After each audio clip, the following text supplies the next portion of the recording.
Hello there, dear fans of Indian football and followers of Khel Now. Welcome to the brand new episode of Khel Now's podcast Beyond the Score, the podcast which strives to bring you some untold stories from Indian football. As always, we have a guest with us today and a very special one too. The Indian Super League club FC Goa needs no introduction amongst fans. If they are not your favorite club, chances are high that they might be your at least second favorite, or fans who don't have a club from their cities, most of them are supporting them. Over the year, FC Goa have made many strides in Indian football and are one of the success story in the field right now. And at the helm of the club is the director of football, Ravi Puskur, who join us today. Prior to becoming director of football at FC Goa, Ravi was the head of technical operation at FC Goa, and he played a pivotal role in the club, finishing as ISL runner-up alongside listing the Super Cup and also the Goa Pro League in 2018-19 season. Since becoming director of football, his team has won the last year league winner shield, 1920 season, not last year, and later won the Durand Cup earlier this year. Meanwhile, FC Goa gearing up for another season ISL, which is only a few days away now. Without a further ado, let's welcome Ravi and know him from his takes on Indian football in general and FC Goa in particular. Hi Ravi, welcome to the show. Hi Ashish, thanks for having me. So Ravi, straight away, let me ask you one question. Can you share your journey? How did you become a director of football, and when this thing started for you that you want to work in the technical side of football? Yeah, sure. To be completely honest, it was not by design that I wanted to become a director. I'm actually a journalist by qualification, and when I started my time at FC Goa as well, I was handling the marketing and the communications departments. But obviously, as the club grew and the ownership changed hands, point in time, which was the 2016 season, I started working a little bit closely with the club owner and president Akshay at that point in time. And then as we went about transitioning from a franchise football club where we had all levels of the ecosystem built out, that is not just the first team, entire youth setup and the grassroots systems, etc. and everything. We worked quite closely because I was one of the few people who transitioned over from the previous ownership onto this one. And even then, I had a part to play in the tech matters, but was not really the primary lead on it. But over the past couple of years, responsibilities have been added. I've been given more room to work in that department, and I've been surrounded by a very good set of people who've helped me to just ensure that whatever we're trying to do, and we've had success on the field and also off it. And how this Indian director of football role is different from the European football. We see people have played football manager, and we have read about all the director of football in Europe. So how this role is a bit different from them, and what are the similarities with the director of football role in Europe? Yeah, see, the director of football role in Europe, I think, is a very clearly defined, clear-cut idea of what the role requires. It is strictly to do with a lot of scouting. Recruitment does not really entail into the operational aspect of things, etc. and so forth. I think in India, I don't think any football club is at such a stage where director of football can solely focus on just one aspect of the entire technical planning. I think it just goes into the overall picture and found, etc. and everything, because we are still effectively, in a manner of speaking, football clubs are still operating as startups, right? Where all hands on deck on every single possible project, and I think that is the way to go because it gives you an understanding of belonging and also gives you a clear picture of where the club is headed, right? Where you're constantly involved in all the projects, you get to see exactly what we want to do with each different little, and that allows you to sort of focus on the bigger picture at all points in time. Yeah. So now let me come to the FC Goa, and of course you have touched upon the various roles you have been involved in. But now I think fast forward this season, now your new role also, you are a part of a strategy planning of the club. And we all know about Akshay's plan for the club to make it a sustainable. You just touched that Indian football club is like a startup. So what other than scouting players for the first team or coaches or technical staff, what are the other operations you are part of the club right now? Yeah, so technical is just one aspect of what we're trying to do here. That is the aspect that is more commonly known to the people in terms of what I do. So beyond that as well, we do have the entire youth ecosystem, right? So we do have team, the under 18s, the under 15s, the under 13s. We also have an extensive grassroots program. So part of my work does involve having to work with those different departments to ensure that there is a connection between what they're doing right from the grassroots level to the first team. There is some level of sync because, as we've mentioned previously as well, our intention is to build a pathway for any footballer at the age of 6 or upwards to feel like they're a distinct pathway to make it to the FC Goa first team. And my job entails connecting those bridges and those dots to ensure that there is some level of synchronization so that whatever the first team is doing in terms of, say, tactical training, preparation, or planning is also reflected across the different age groups that we have in the entire club ecosystem, right? Beyond that, in terms of strategic thinking as well, like, we are obviously entering the women's football sphere as well. We've had the team active for the past couple of seasons now. How do we take it to the next stage? We're also looking at Goa as a footballing hub. So what do we need to be doing within Goan football to make Goa a more attractive proposition for footballers, but also for the footballing ecosystem of India to come and feel like they can play a lot, use the facilities that are already available in the state. And I've also taken on a little bit more responsibility in terms of working more closely with the marketing and sponsorship departments, etc., and everything this year, because we've had a bit of an internal restructure where we're trying to align what our technical thinking is with also with our marketing thinking, so that they do present the same picture and paint the same story that we're trying to do. Yeah, so I think FC Goa's, not just in terms of marketing, but social media approach this season look a bit different to other clubs and even to FC Goa previous seasons, I think that's good to see the change is coming to Indian football now. Earlier, we know that, most of the work in, say, marketing or sales or even social media were outsourced to the companies. But now most of the clubs have their in-house resources to do same activities throughout the year, not just during the season. Now, let me ask an interesting question which people want to, I think, know about. It's transfers. So how do you prepare for a transfer window, say summer transfer window and winter transfer window? Of course, they're the foreigners. Sometimes you need to hire a new coach. As a director of football, as a, in charge of these decisions, how do you prepare for it? And what kind of activities you do before signing a foreign player or signing Indian players? Do you talk to the, of course, we know about your club have some connections in Spain to, to get the real scouting of the players instead of watching the videos. So how do you prepare for these kind of stuff? Yeah, so see, my job for the next transfer window begins the moment the current transfer window closes, right? So effectively, once we have a squad in place, we get them onto the training field, we're identifying what is working, what is not functioning, etc. And then, there's always things that a football club and a team can always improve on, right? There's never a team which is perfect. There are always little details which can improve. We're always looking. Beyond that, we also believe in proactively scouting players across the country and across the different markets that we're familiar with. So to ensure that we are staying ahead of the curve, and we always do have an take in case of any challenges that are do arise, right? For example, in a hypothetical situation, one of our players fails to integrate with the team, or emergency where he has to go back to his country for whatever particular reason, but is not so. So we always have a preset of targets identified where we feel like this person can come and replace them. It's a like-for-like replacement. Obviously, all of that stems from the original planning that we've done as a club, where we know exactly the style of football that we want to play.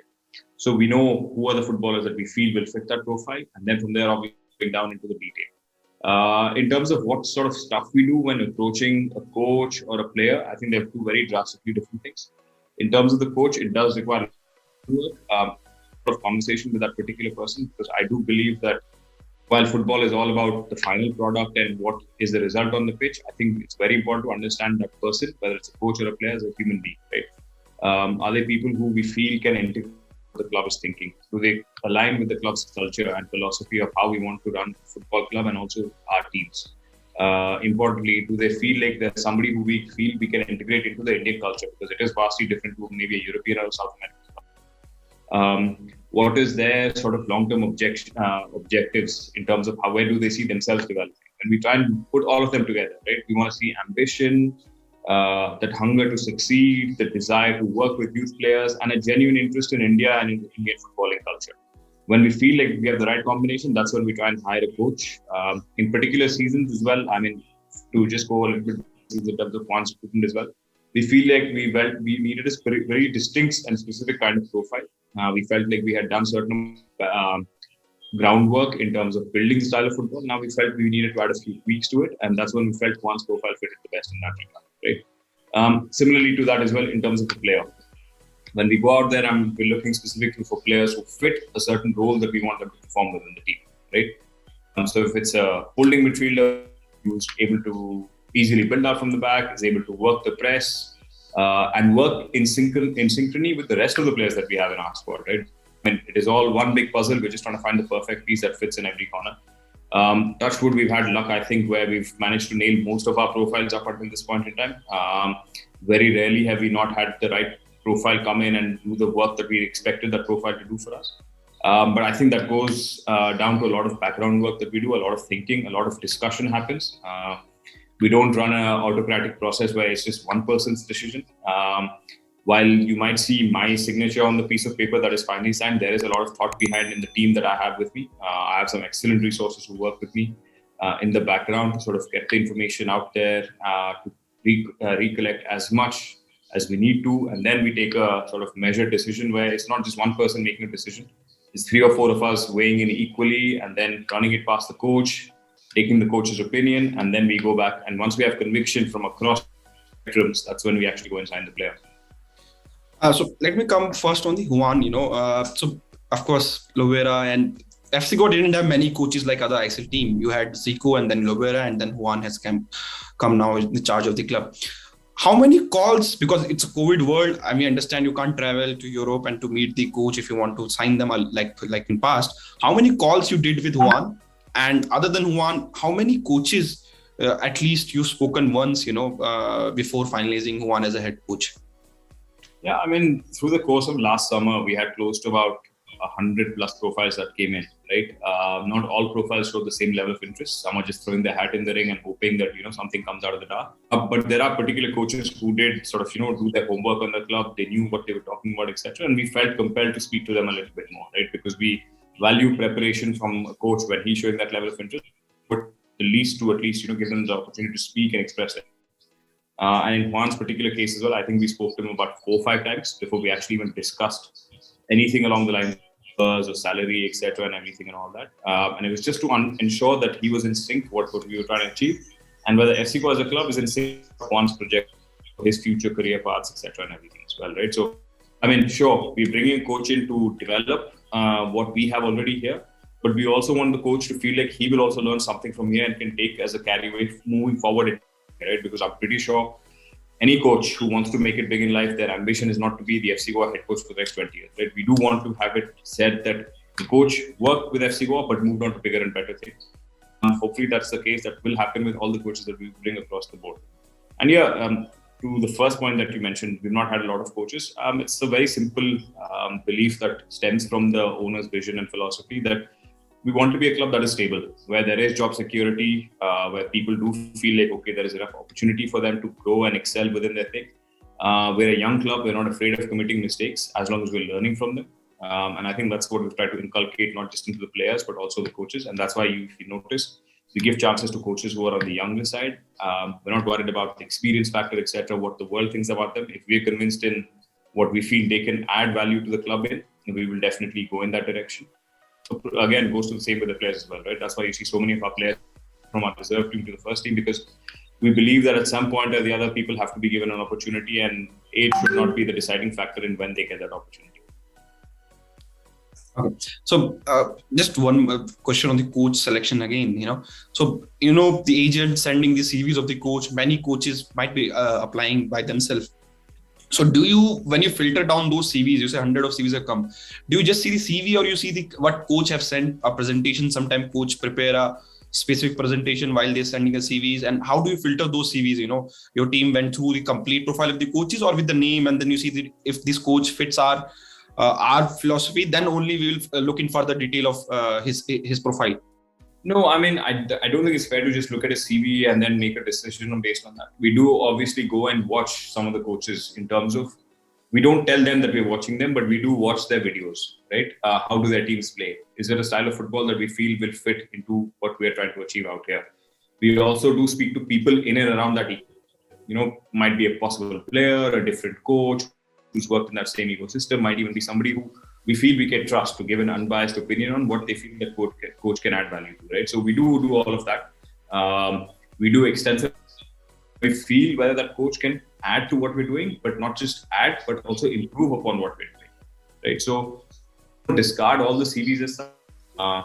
We do look through them properly, but obviously there are some standout CVs that will all pet you right in the face, and those obviously you have to pull aside and do a little bit more of extensive detailed reporting and understanding into. But beyond that, we do generally look at a lot more CVs. But of course, I can't claim to say that every 100 of the CVs that came, we looked at every single coach's profile and felt like, okay, there are some obvious names that jump out, and we obviously do try and make sure that we don't miss out.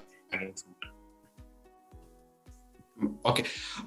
So let me just ask one more question about the player transfers. FC Goa have kind of sell their players whenever they need. They have bought somebody like Dheeraj, who was not playing, much with HK Mohun Bagan, and then of course came to FC Goa. And there is no doubt on the talent of Dheeraj, because we all know about his talents in their youth days. So how tough is decision to sign player like Dheeraj, because who has not played regularly for a couple of seasons with his club, and then club like FC Goa trusting him to come during the winter transfer window and then start playing for them, play in Champions League. So what kind of thought process behind the signing player like Dheeraj from a rival club, especially HK Mohun Bagan is a kind of a rival for FC Goa in terms of success in ISL? Yeah, I mean, throughout the course of the year, whether it's in season, during the transfer window, outside of the transfer window, there's always windows of opportunity that open up. So I think it's very important to keep your eyes and ears open, hear how the system is moving and where things are, because it is a very fluid system that we work within, where sometimes players get certain amount of playing time that they feel like they're going to be getting, and then maybe something else altogether. There are players whose potential perhaps is not being used to the fullest. Our job is to ensure that we keep our eyes and ears open. And every time we see an opportunity, if we believe that profile can come in and help improve what we already have existing, we will take a step in that direction. And to be completely transparent, last season, we were looking at Dheeraj for a much longer period than when we actually signed him for. But we did have Nawaz with us. But once we hear that perhaps Nawaz would not like to continue with FC Goa because he had a better offer from a rival club, we felt it necessary to go out into the market and act proactively rather than act in reaction. We pushed through with the Dheeraj deal as quickly as we could, and we're glad that we made that move, because I think he's come out here and steadily, as every game that he's played with the club, he's grown in confidence, and I think his performance is there for everybody to speak, but I don't feel the need to justify how well he's done for FC Goa so far. Yeah, and we have seen that other youth players also coming through the system of FC Goa they have done very well, especially during the Durand Cup. People were impressed with Papuya coming up, playing the centre back role, and the other players also. So, and we all know about this FC Goa philosophy for a while now to get the Indian players. And I personally feel that FC Goa is now kind of in a best situation that just 4 foreigners are allowed in a playing 11. And now you can say that FC Goa can field their 11 of our Indian players, and those 11 Indian players in each position are the quality players. So that's given not advantage, but that's given credit to the FC Goa works in last 2-3 years, which they have done in terms of the developing these Indian players through the system or signing young players and then making sure they are confident enough to play in the Indian Super League. So that's my another point is scouting for these reserve team players, because many of these reserve team players are coming to their first team. So what's the process to do that? Are you dependent on the scouts in the regional levels? Now, of course, there's a COVID. I'm talking pre-COVID. And what is the role of the Derek Pereira as a technical director in bringing these young players to reserve team first and then to the first team? Yeah. So, I mean, in terms of the scouting process, to answer your first question, we have a pretty clear process. We do have a set of scouts who also develop as analysts within Goa. We do have scouts as well, whose job is solely to look at different matches, different players, etc. and everything. I think it's pretty widely known that FC Goa will always try and champion Goan football players first, because we believe that we should develop our local ecosystem and then try and spread ourselves a little bit further once we believe that we've really done as much as we could for Goan football. So we've always tried to give Goan football players more of an opportunity, at least in the youth systems as well, because if we start bringing players in from different states at that point in time, say at the under 13, under 15 level, we're going to leave the Goan players behind, and obviously that's not what the club stands for. We need to obviously make our local ecosystem strong, and as a consequence of that, you will see everything around us being a lot more stronger. I mean, in terms of finding those players, thankfully there is decent amount of footballing action within Goa. I think there is some semblance of a structure in terms of opportunities for the younger players. There is an under 13 tournament, there's an under 15, there's under 20 as well, and obviously there's a Goa Pro League. So that is some amount of football that we can obviously rely upon to identify players. And it's easy for us because we have Goa sort of big state. It's easy for us to identify. And in terms of scouting players from outside of Goa, we do have people within our system who travel when we have to different tournaments for the players, and we do have people who are stationed across the different states, because I mean, scouting is an expensive process if one person is traveling from Goa for every single tournament. So we do have people in different states We do have some partner clubs where, people keep an eye out for us on terms of specific talent that they feel will fit into the profile. I think identification is about 25% of the job. Once they come to Goa, that's when Coach Derek and his backroom staff and all the coaches across the age groups really take over, because even for the likes of the players that you've mentioned, right? For example, Papuya came through the system. Christie has come through. They've all been promoted to the first team this year. They've not come ready-made to us, right? They were not ready 2 years. It's taken a lot of hard work from Coach Derek and his backroom staff to instill the club's idea and philosophy into them. Again, ensuring that it does not deviate too much from what the first team is trying to achieve, where the intention is very clear of what we want to do and how to look after the ball and when we attack, when we defend, etc., how we work in transitions. So we've always kept that connect close, and the big credit for that has to go to Coach Derek, because ever since we've instilled the entire club ecosystem of youth football and first team, he's always been an integral part of it, and he's led that process for us in terms of identifying the player, developing them, and ensuring that they actually do have the capability to move from the youth team to first team and fit in seamlessly, where there is no integration process required once they come to the first team, where perhaps they're coming in and they're able to perform when required to. So let's talk about the upcoming season now, which is just a couple of days away. I personally feel that FC Goa they are in the best position to win the ISL trophy, because they have won the League Shield in past. So do you think so that the objective for this season is now to make sure that, not just win the League Shield, but get the ISL trophy also? Well, let me be very honest with you here. The diplomatic answer for me would be to say, let's see how this goes and we will see. But to be completely honest, we have communicated this to the players, everybody in the first team, and this stems from the belief that we've seen within the team as well, that we do believe that we're ready to challenge. Not just for the title, but we also do want to go back and play in the Asian Champions League as well again. We've tasted that once before and it was not enough. We want to go back there and play there again. And the only path for that right now is to win the League Shield as well. So for us, we very clearly and openly saying that we're challenging for everything possible. And the objective for us is that we're not looking to finish in the top 4 and hope and success. Anything less than a silverware will be considered perhaps not meeting of our objectives. So to be very honest, that is the thing. I'm sure it will add a little bit of extra pressure else, but I've seen the team from up close for the past 3.5, 4 months, and I do believe that there's a belief that is flowing through our team, which I believe can push us to the top. So there is, thin line between the belief and the confidence and overconfidence. So do you think as a coaching staff, coaches, and they need to keep a check on the players, so they don't take game easily, that we will win it. Even if we play bad, we'll win it because you have that quality in the squad. No. I don't think there's any room to have any sort of overconfidence or any, let's say, easing of how ISL is going to be. It's a very tough, balanced league in terms of where any team can beat anybody on a given day. So if you go to a game and you're dominant and you're not able to impose yourselves on the game, don't be surprised if you find yourselves a couple of goals behind within the first 15-20 minutes, right? That's how the league works here. And for that, the players are well aware. Last season was a transition season for us where some of the younger players got an opportunity. We had a lot of new foreign. But this year, there's no excuse for anybody to not perform because we've seen what the league is capable of. And they know fully well exactly what the teams are doing. And I think each year, every team is only getting smarter, working more efficiently to ensure that they do up the standards from a technical perspective. So we also know the teams around us have improved, and we've also tried to do the same and try and improve ourselves as well.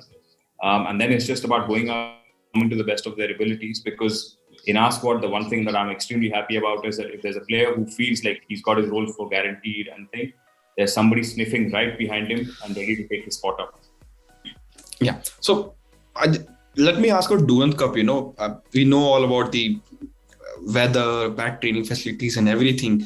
But winning that Durand Cup trophy puts the winning mentality amongst these young Indian players, and they know that, what is mean to lift a trophy. Do you think it will help not just the foreigners, but the young Indian players, that what is to lift a trophy like Durand Cup, and then it will make a easier path for them towards in the ISL games and then winning that ISL trophy also? Yeah, yes, I agree with you to a certain extent, but also not, because the ISL and Durand Cup are two completely different trophies. We're going to treat them, we have treated them as individual trophies. We're not now relaxing that, we've won the Durand Cup, so now it's okay, ISL is going to be equally easy. The ISL is a different ballgame altogether.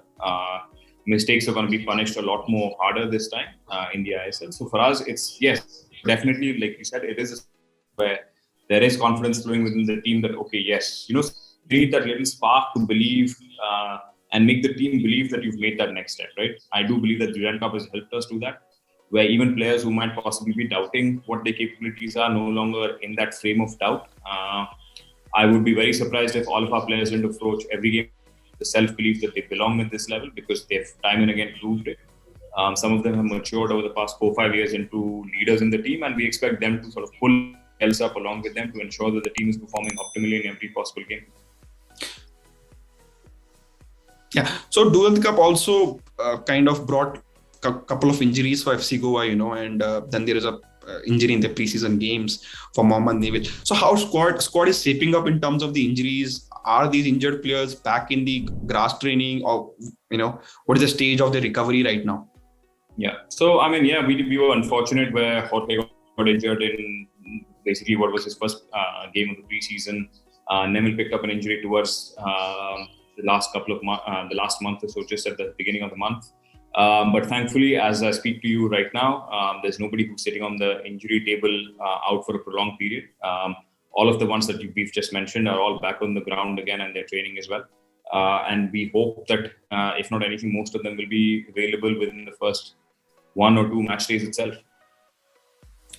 And of course, these are consecutive season now, which will held under the bio bubble. So, and I have talked to lots of people in this podcast only. Everybody has touched upon the challenges of COVID-19 and these bio bubble to the player mental health and the other kind of preparation. While, of course, last season, many clubs not able to prepare properly because of it. Now, this season, clubs have learned it, and they have, make sure their preseason plan are, made their preseason properly and, prepare for the season accordingly. So, again, any new challenges this time around preparing team for ISL, compared to the last season?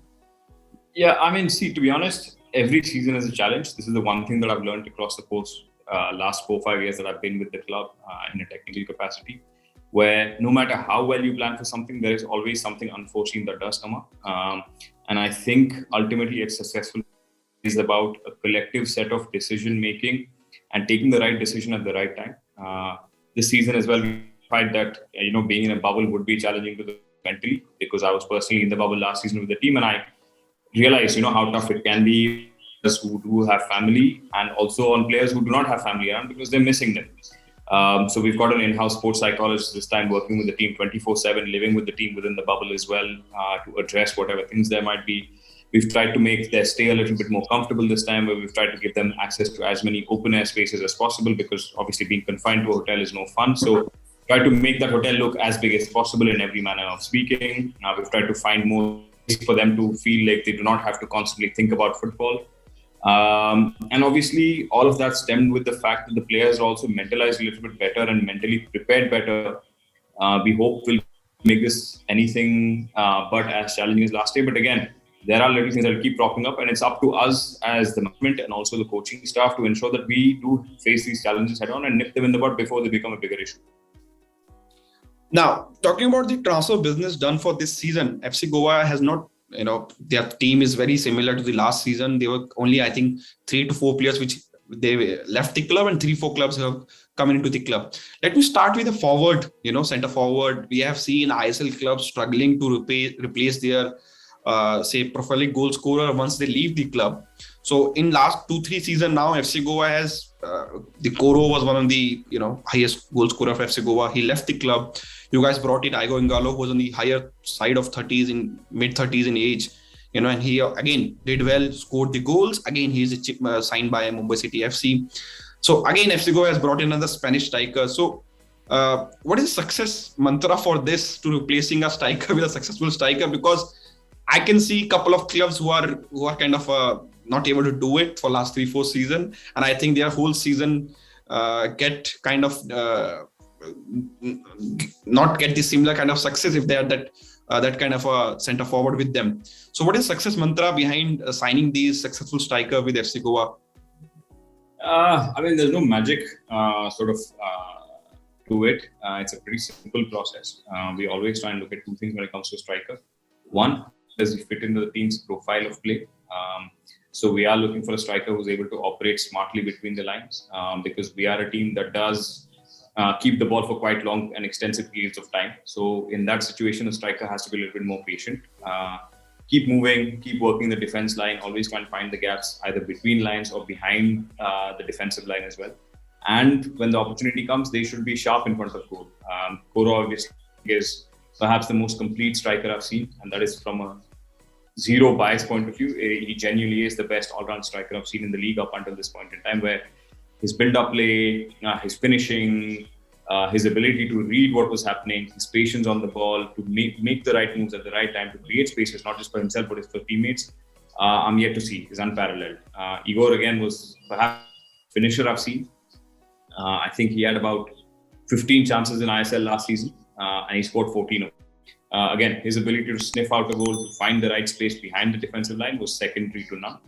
And we hope Iram makes of both, where he's able to work between the lines, but is also able to sniff out goals. And Iram's history indicates that he is a natural goal poacher, and we feel like in our system, he will do what he has been doing for the past 10, 15 years of his career, where he sniffed out goals left, right, and center for the clubs that he's been playing with. Did club try to retain the Igor? To be completely honest, we made a decision at the end of last season that we might perhaps want to look at a different for various reasons that I'm unfortunately unable to discuss at this point in time. So we didn't make an effort to continue with Igor. We felt like perhaps we needed a little bit of a different profile. But I'm glad that Igor has moved. Where again he'll get an opportunity to prove his talent and skill, because he's undoubtedly one of the best finishers I've seen in the league. So how do you feel it when, say, a player you scouted and brought into the ISL, and then other clubs on the following season have signed them? Do you feel that, of course they have done with the FC Goa, but your scouting has worked, is helping other clubs also sometime? I mean, yeah, sure. We don't take particular pride in the fact that our players are moving on to different clubs. It just means it's a form of reinforcement that we're doing our job well, where other clubs do feel like FC Goa does get their players right. And that's a big pat on the back for the entire recruitment team who works within the club, because then that just means that we're just doing our job well, and perhaps maybe they can start paying us a little bit of scouting fees for identifying talents and bringing them to the clubs.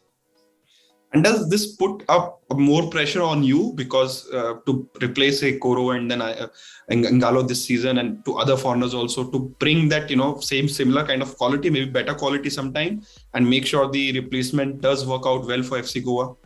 I mean, I wouldn't call it pressure. I consider it a challenge. And I think when a club or an individual at any particular level of sport does not feel like there's a challenge in front of it, life can get a little bit monotonous. So for us, we're always open to that idea of having to replace anybody. I don't believe that any individual is bigger than the club, whether it be the coach, a person in the management, or the player itself, right? So we always feel like we're up for the challenge, and we always want to go out there and try and do what we can and try and improve on what we've previously done, right? So if we felt like we did 7 out of 10 things right last season, we want to do 8 out of 10 things right this season. So challenge, yes, we would love to, because it's always an opportunity for us to test our own skills. And ultimately, I think a person only improves, or a department or a club only improves when they keep testing themselves and pushing themselves to the limit. We might not always succeed, but we do feel like we're sufficiently experienced to be able to do what we need to do from our end, and be thorough with our research and hard work to ensure that we get the profile that we're looking for. Now, another second signing you have done for the Asian defender, again, Fox from Northeast United. Do you think ISL club are finding difficult to bring quality Asian players? Because the various we know about West Asian foreign Asian players, they don't want to leave their country even for the Europe. So I'm sure that they will not want to come to India. And I've seen with other clubs also, they also kind of struggle to bring the similar kind of quality which they have in other foreigners in terms of the Asian foreigners.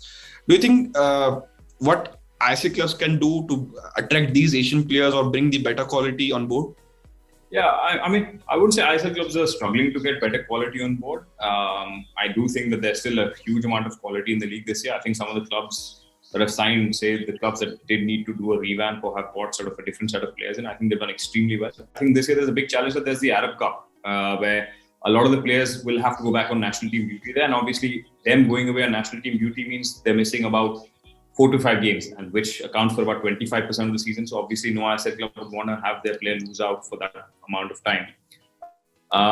But I do believe that as time has gone on, particularly for us as well, last season, once we started playing the Champions League, the clubs that we played against sort of felt like, oh, hold on a second, we were told something else about India and the perception is something else altogether. But we do feel like your players can go head and toe with any of our players, and you gave it as good as we got. So the perception is changing steadily. I think there is a lot more interest from a lot of the Western Asian countries towards India now. And don't be surprised, perhaps maybe in the next year or 2 years, the one big challenge that we had this year was we are continuing to do a bubble scenario to play our leagues up, where they're a little bit more open. So that for most of the players who've never been to the country was a mental block. Why would you sacrifice, say, a possible freedom to have to go and play? You're basically confined to a hotel, and you're only able to step out for trainings and practice matches, or for the real thing itself, right? So that was a challenge that I think a lot of clubs have had to overcome this year to bring in some quality players. But I do believe that once things open up and we do go back to a normal scenario, it won't be such a difficult attempt to bring players here, because the perception is definitely changing about Indian football there. And what about the Fox? How difficult was his signing from Northeast United? We all do know that there was a complicated clauses. Northeast have done with the majority of the foreigners they've signed in the last few seasons. They have 1+1 deal, kind of a complicated deal, which I'm sure not many clubs in ISL are doing it. So how difficult it was to bring Fox to the club, and how much effort you and your team has put in to get his signature on board? To be completely honest, I think Dylan was absolutely fantastic from the moment we got in touch with him in terms of, what he thought of FC Goa and how he tried to join, etc. And to be completely honest as well, every time I spoke to Northeast as well, they were very chivalrous about the entire process. They never caused any impediment in any to us. We're thankful that we have a very good working relationship with the club, and they felt like, okay, if the conditions of the clause were met, either by the player himself or by the club, they would not stand in his way, as was the legal right of the player to decide what he wanted to do next.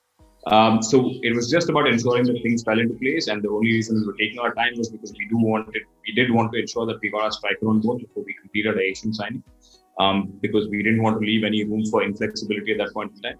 And that's the sole reason why it took as long as it did. But otherwise, the process was pretty transparent between the clubs and the club and the player. And what about the Indian players? You have kind of just Muhammed Nemil was signed with FC Goa, and now he came back to India. So what was the thought process behind the decision to bring him back from Spain? Do you guys thought, from getting reports from coaches from Spain, that he was ready for ISL this season?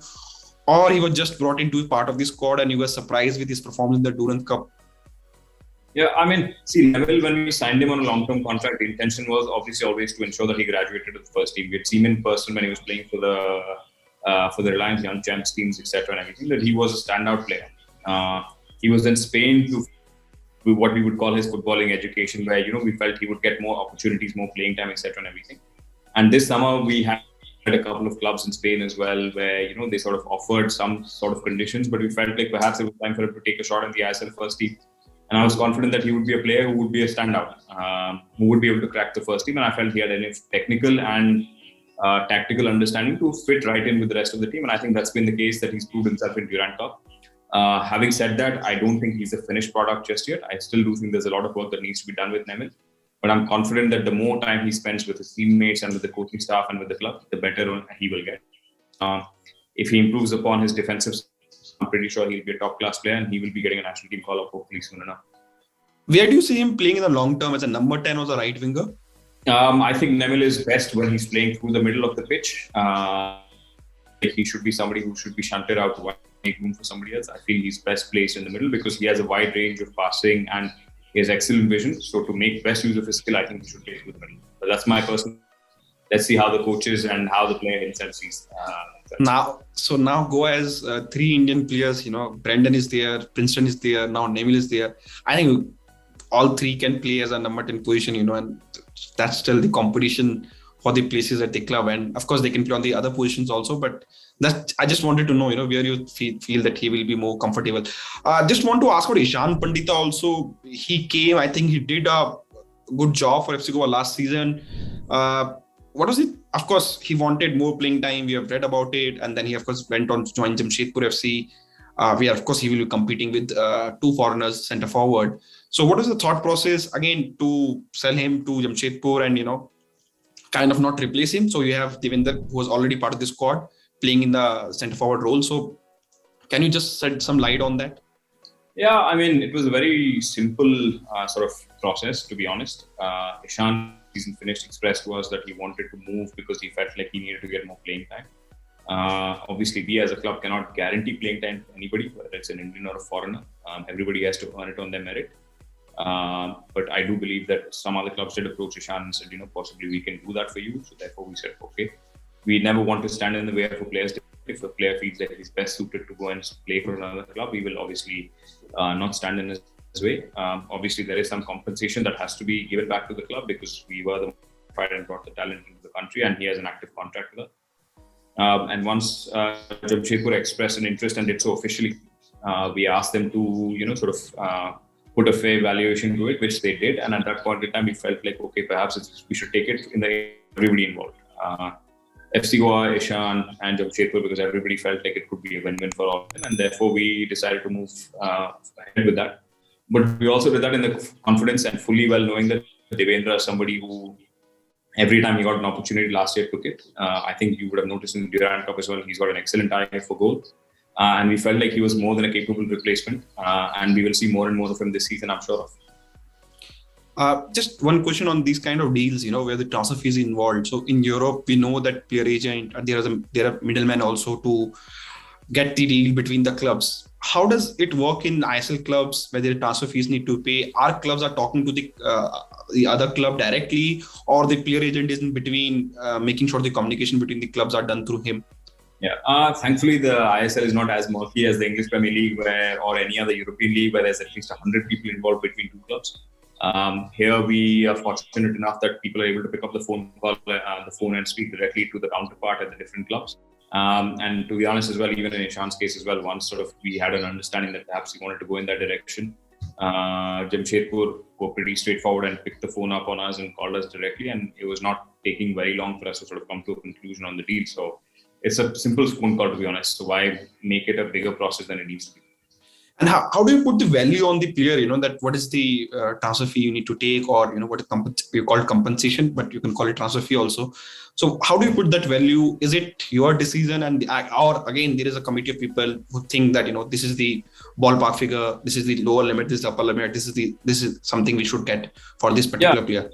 There are clauses built in the players' contracts as well. A certain amount of release clause will be there, etc., and so forth as well, which is obviously to deter clubs from going after the player unless they feel like he will add that full value. Those tend to be on the higher side. But also at the same time, we are certainly we're seeing what the market is doing, what the market is pricing certain players at, and then we try and come to what we feel is a fair price. Like ultimately, if I go out and quote 5 crores for any of my Indian players, obviously I'm not going to get that, right?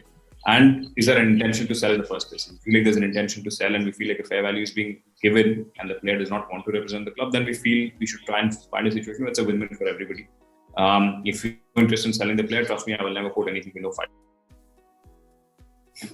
Yeah. So that's interesting. So I was just thinking about how do you see that when we will see free agent Indian players not getting signed? The whole business is on the transfer fee and everything in Indian football. We still have now this season, there are more and more transfer fee were paid.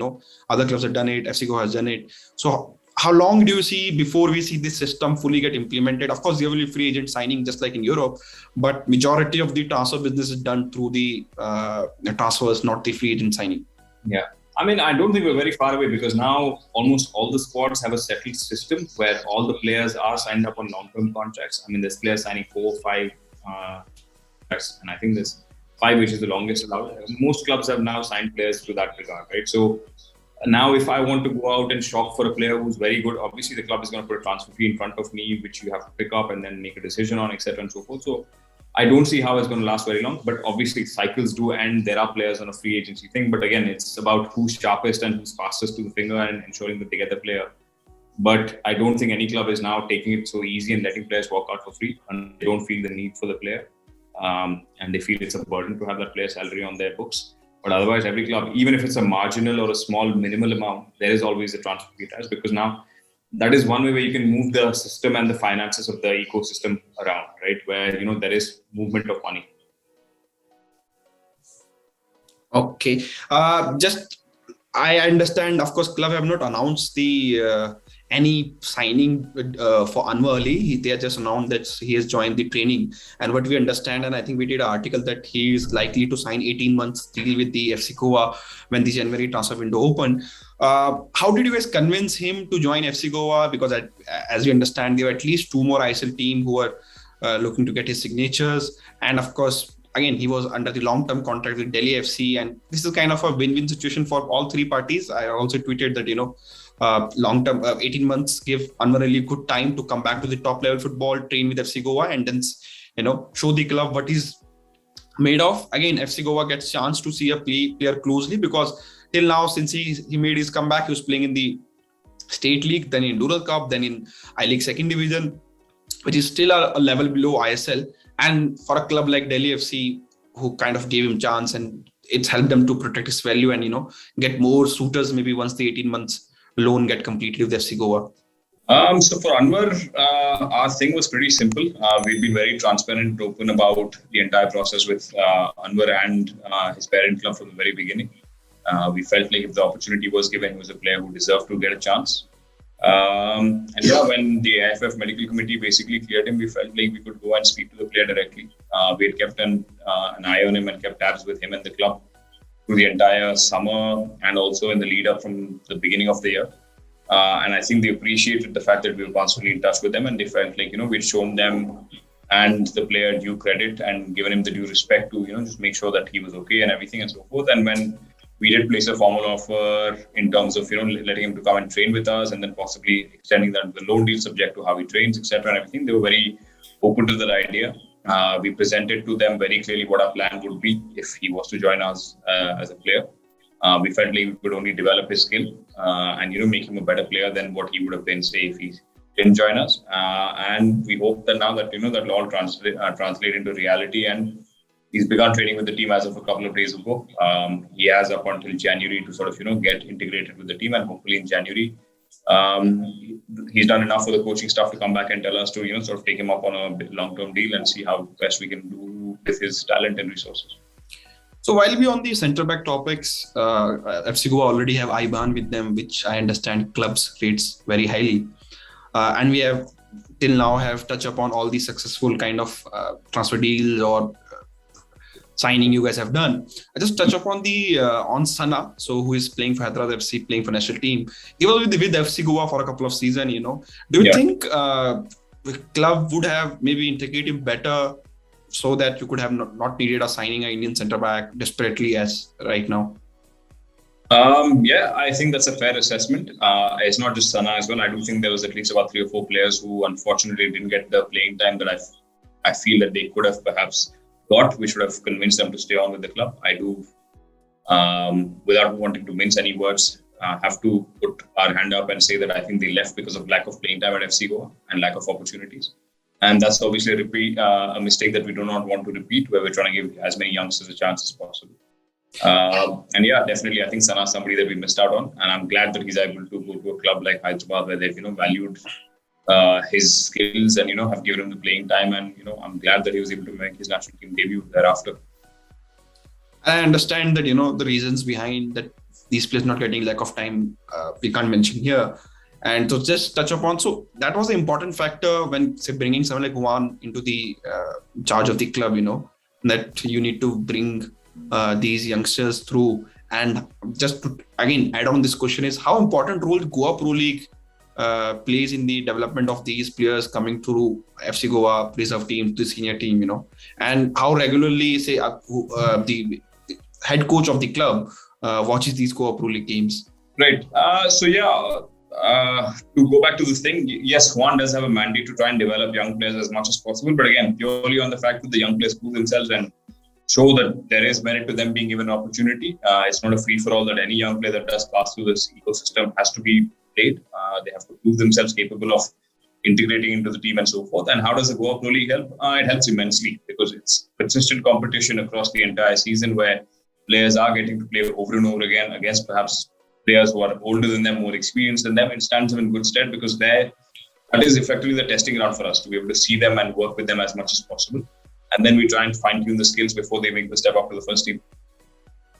Yeah, so as we now running out of time, so I just want to ask about straight away a quick question on Red Bull Leipzig partnership with FC Goa.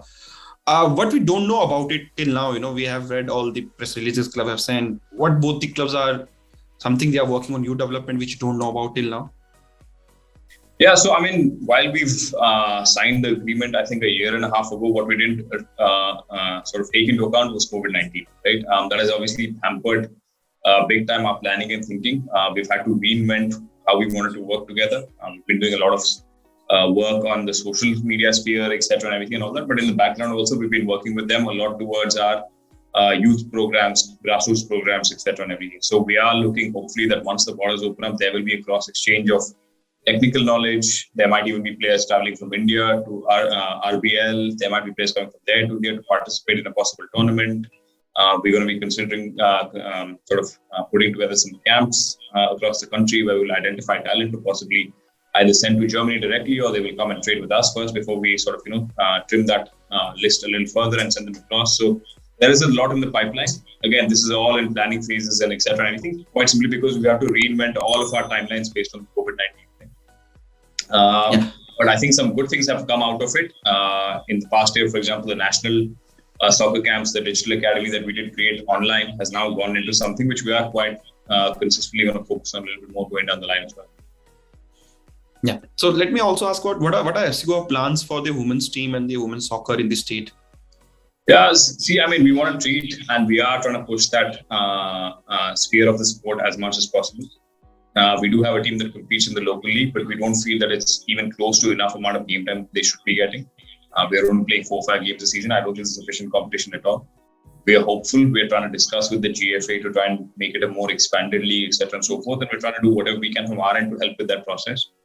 We've also started doing work with the women's team in terms of encouraging more young girls to participate in our grassroots programs, etc. and so forth. Because once you start building that base, and there is that hunger and demand for football at the older ages, then it becomes easier for us to integrate teams and etc. into the platform. And hopefully, once the Vedanta League, which is the sponsors of the league and run by the GFA, kicks on, and there is a lot more teams, and there's a more consistent playing period across the year rather than just 1 month or 2 months, we will then push hard to try and make sure that we are a team that does qualify for the IWL, and hopefully the IWL also does expand into something a little bigger. And yeah, that's really it, to be honest. We do want to push this as much as possible. We're just hoping that the other stakeholders in the platform also push. And you told us, that as a club, you guys want to play AFC Champions League again. How was that experience to represent India in the AFC Champions League group stage, being the first club in India to do so? And of course, club kind of changed their playing style for the tournament. They made sure that they don't concede many goals. We have seen Indian clubs going to the Asian competition, they're conceding lots of goals and losing match badly, and also kind of bringing negativity around Indian football. So what was the approach of FC Goa in the AFC Champions League group stage? You guys played in Goa, and playing in Goa, did it help you guys, even it's without fan? I mean, our approach to the tournament was not very different from what we try and do in the league. We were just mindful of a couple of simple facts. One, that the other teams might be technically better than us. We'll have better quality players. We'll make less mistakes. So therefore, we have to be compact as a team. So if we defend as a unit, we have to not leave any spaces behind, not leave any spaces in between lines.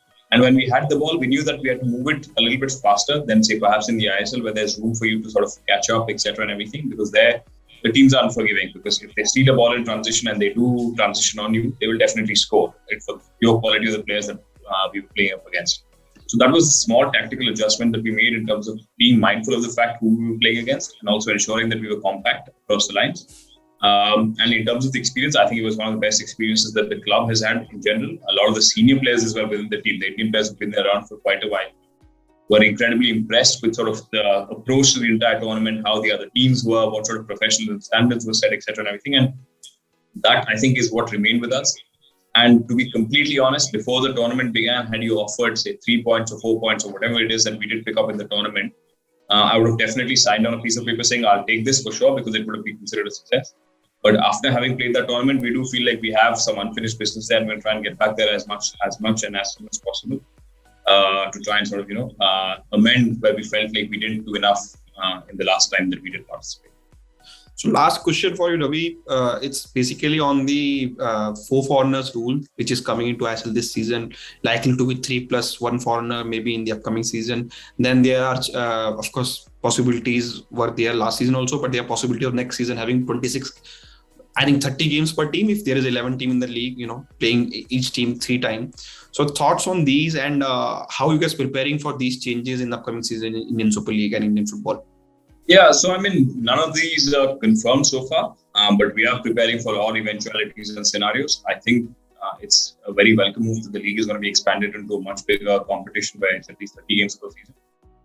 just give more exposure to the players, etc., and everything and so forth. And obviously, reducing the number of foreigners only means consequently increasing the number of opportunities for Indians. So again, that's a welcome move. But I do feel like at a certain point, we do have to take stock of the fact that the quality of the league does not drop too much. So we should be mindful of how many foreigners we keep dropping at a certain point in time. Maybe there is a period where, say, to make a change, you let some teams can also work with as a base from, rather than work just thinking and strategy based on sort of the year that it's on, because every year we cannot keep changing and expect clubs to adapt at a consistent base. Obviously, the one thing that everybody's looking for is stability. Yeah. So just last question. You studied in UK, worked in UK also, and then I think went on to work in Malaysia also. How that experience have helped you in this current role at FC Goa or the last few years roles at FC Goa? Yeah, I mean, I didn't work in Malaysia. I used to live there, but working in UK, in Spain, etc. There's one thing that made me sort of very cognizant of is that we are all from different cultures. We have very different mentalities. So it's just about trying to find that synchrony where all of us feel like we're at home. So the one thing that I've always tried to do in my position whenever I've worked with the team is to ensure that the players feel comfortable first. As humans, they feel like they can approach any one of us. There's no hierarchy where he's inapproachable or he's approachable, etc. Nothing like that. We try and work on a very transparent system where a player feels at home. Once a player feels at home and he's comfortable off the field, I do believe the performance will automatically show up on the field. And that has generally been my approach to everything. And that stemmed from the fact that I've had the opportunity to be able to work and live in different countries where it's just broadened my horizons in terms of understanding what the world is all about. So that's wrap ups our today's episode of Khel Now Beyond the Score. Let's now take a moment to thank Ravi for spending his time with us amidst his busy schedule and preparing for the upcoming season. And I hope that all the best for Ravi and for Ravi's team for the upcoming season. Thank you so much, Ravi, for joining us. Wishing both you and FC Goa all the very best for the upcoming season. Thanks, Ashish. My pleasure. I hope I've added some insight into what the fans are about. Yeah, I'm glad. Thank you. Thanks.